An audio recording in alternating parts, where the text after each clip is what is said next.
Programming শুনলেই আমাদের অনেকের কাছে বেশ জটিল একটা ব্যাপার মনে হয়, তাই না? কিন্তু আসলে এর একেবারে মূলে রয়েছে খুবই সহজ দুটো ধারণা। আর এই দুটো ধারণাই পাইথন সহ যে কোনো কম্পিউটার প্রোগ্রামের মূল ভিত্তি। চলুন আজ আমরা প্রোগ্রামিংয়ের এই দুটি স্তম্ভকে একদম সহজভাবে জেনে নিই। একটু ভেবে দেখুন তো, একটা কম্পিউটার প্রোগ্রাম, সেটা আপনার ফোনের ছোট্ট একটা অ্যাপই হোক বা কোনো মহাকাশযানের জটিল সফটওয়্যার, এর আসল কাজটা কি?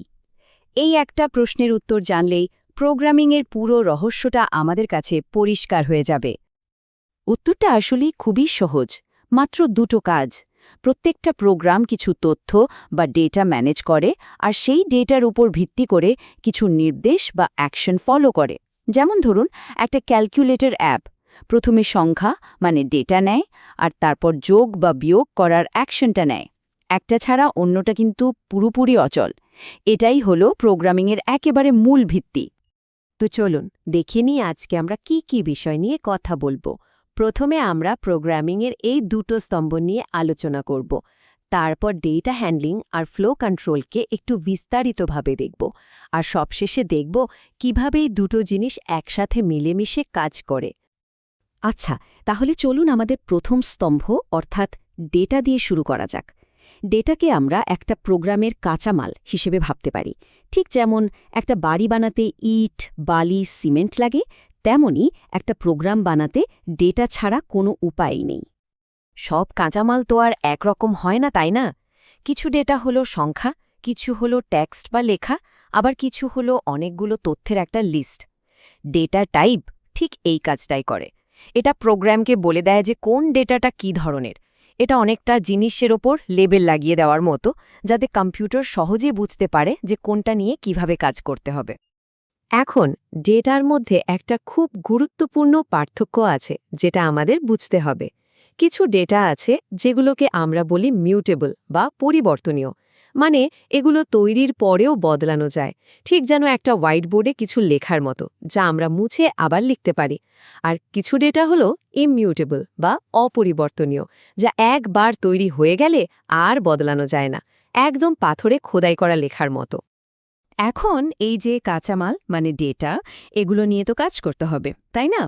এর জন্য আমাদের কিছু টুলস বা যন্ত্রপাতির দরকার। প্রোগ্রামিংয়ে এই যন্ত্রপাতিগুলোই হলো অপারেটর। যেমন দুটো সংখ্যাকে যোগ করার জন্য আমরা যোগ প্লাস চিহ্ন ব্যবহার করি, বা দুটো জিনিস সমান কিনা তা পরীক্ষা করার জন্য সমান সমান ইকুয়াল টু চিহ্নটা ব্যবহার করে থাকি। আচ্ছা, যখন আমরা অনেকগুলো ডেটা আর অপারেটরকে একসাথে মিশিয়ে একটা এক্সপ্রেশন তৈরি করি, তখন পাইথন কি করে? পাইথন কিন্তু একটা নির্দিষ্ট নিয়ম মেনে চলে, যা অনেকটাই আমাদের স্কুলের গণিতের মতোই। এটা মাইনাস বা নেগেটিভ সংখ্যা সহ সব ধরনের হিসাব একদম নিখুঁতভাবে করতে পারে। আর এর মূল লক্ষ্য একটাই, পুরো এক্সপ্রেশনটা থেকে একটা মাত্র ফাইনাল রেজাল্ট বের করে আনা।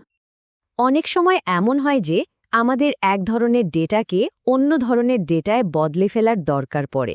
যেমন ধরুন, একটা সংখ্যাকে টেক্সট হিসেবে ব্যবহার করতে হবে। এই যে প্রক্রিয়াটা, ইচ্ছাকৃতভাবে এক ধরনের ডেটাকে অন্য ধরনের বদলে ফেলা, একেই বলা হয় টাইপকাস্টিং। ডেটার জগৎ তো আমরা ঘুরে এলাম। এবার চলুন আমাদের দ্বিতীয় স্তম্ভটা দেখি, ফ্লো কন্ট্রোল। যদি ডেটা প্রোগ্রামের কাঁচামাল হয়, তাহলে ফ্লো কন্ট্রোল হলো সেই ব্লুপ্রিন্ট বা নকশা, যেটা ঠিক করে দেয় কোনটার পর কোনটা হবে আর কাজটা কিভাবে এগোবে। একটা প্রোগ্রাম সিদ্ধান্ত নেয় কিভাবে, এর জন্য আছে ইফ, এলএফ, এলস স্টেটমেন্ট। ধরুন, একটা প্রোগ্রাম চেক করছে যে কোনো ছাত্র পাশ করেছে নাকি ফেল। প্রোগ্রাম প্রথমে ইফ দিয়ে দেখবে তার নম্বরটা পাস মার্কের চেয়ে বেশি কিনা। যদি শর্তটা সত্যি হয়, তাহলে সে পাস দেখাবে। যদি তা না হয়, তাহলে এলিফ দিয়ে অন্য আরেকটা শর্ত চেক করবে। আর যদি কোনো শর্তই সত্যি না হয়, তাহলে শেষে এলস ব্যবহার করে ফেল দেখিয়ে দেবে। এভাবেই প্রোগ্রাম ডেটার উপর ভিত্তি করে এক এক পরিস্থিতিতে এক এক রকম সিদ্ধান্ত নিতে পারে। যখন আমাদের একই কাজ বারবার করার দরকার পড়ে, তখন আমরা লুপ ব্যবহার করি। এর মধ্যে ওয়াইল লুপ একটা কাজ ততক্ষণ পর্যন্ত করতেই থাকে যতক্ষণ একটা নির্দিষ্ট শর্ত পূরণ হয়। অন্যদিকে ফর লুপ একটা লিস্ট বা সিকোয়েন্সের প্রত্যেকটা আইটেমের জন্য একবার করে কাজটা রিপিট করে। ফর লুপের একটা খুব কাজের সঙ্গী হল রেঞ্জ ফাংশন। যখন আমাদের একটা কাজ ঠিক 10 বার বা 50 বার মানে একটা নির্দিষ্ট সংখ্যক বার রিপিট করতে হয়, তখন রেঞ্জ ফাংশনটা খুব সহজে সেই কাজটা করে দেয়। এটা অনেকটা কাউন্টারের মতো কাজ করে। এবার একটা মজার জিনিস দেখা যাক। যখন আমরা একটা লুপের ভেতরে আরও একটা লুপ চালাই তখন তাকে বলা হয় নেস্টেড লুপ। এখানে হয় কি, বাইরের লুপটা যখন একবার চলে, ভেতরের লুপটা তখন তার পুরো চক্রটা শেষ করে। এটা অনেকটা ঘড়ির কাঁটার মতো। ঘণ্টার কাঁটা একবার এগোলে মিনিটের কাঁটা পুরো 60 বার ঘুরে আসে। এটা ব্যবহার করে খুব জটিল সব কাজ করা যায়। মাঝে মাঝে আমাদের লুপ বা ফাংশনের এই স্বাভাবিক ফ্লোটাকে একটু এদিক ওদিক করার দরকার হয়। এর জন্য আমাদের কাছে কিছু বিশেষ নির্দেশ আছে, যেমন ব্রেক ব্যবহার করে আমরা যে কোনো মুহূর্তে লুপ থেকে বেরিয়ে আসতে পারি, কন্টিনিউ দিয়ে লুপের বর্তমান ধাপটা বাদ দিয়ে সরাসরি পরের ধাপে চলে যেতে পারি, আর রিটার্ন একটা ফাংশনের কাজ শেষ করে একটা ফলাফল আমাদের কাছে ফিরিয়ে দেয়। তো আমরা ডেটা আর ফ্লো এই দুটো স্তম্ভকেই আলাদা আলাদা করে বুঝলাম, কিন্তু প্রোগ্রামিংয়ের আসল শক্তিটা কিন্তু লুকিয়ে আছে এদের একসঙ্গে কাজ করার মধ্যে। যখন কাঁচামাল আর ব্লুপ্রিন্ট একসাথে মেলে, ঠিক তখনই অসাধারণ কিছু তৈরি করা সম্ভব হয়।